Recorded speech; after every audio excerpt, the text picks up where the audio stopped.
Kamapasok lang na balita, isang bata ang kumpirmadong patay sa sunog na naapula sa Litex Road sa Barangay Commonwealth sa Quezon City. At narito ang unang balita live ni Darlene Kai. Darlene.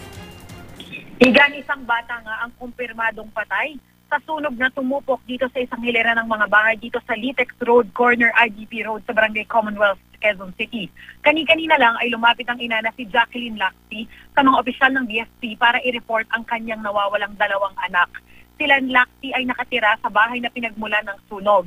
Nawawala raw ang kanyang dalawang anak na edad 6 at 7 years old. Kwento niya, umalis daw siya kaninang madaling araw para puntahan ng asawa niyang kasalukuyang nagtatrabaho bilang garbage collector. Nabalitaan daw niya ang sunog kaya agad siyang tumakbo rito. Kinumpirma ng BSP na may nakitang isang bangkay na beyond recognition sa bahay nila Lacti. Ang biktima ay ang 7 taong gulang na anak ni Lacti. Nahanap naman ang 6 na taong gulang niyang anak kasama ang iba pang mga nasunugan sa isang covered court. Yan muna ang latest mula dito sa Barangay Commonwealth sa Quezon City. Balik sa'yo, Igan. Maraming salamat, Darlene Kai.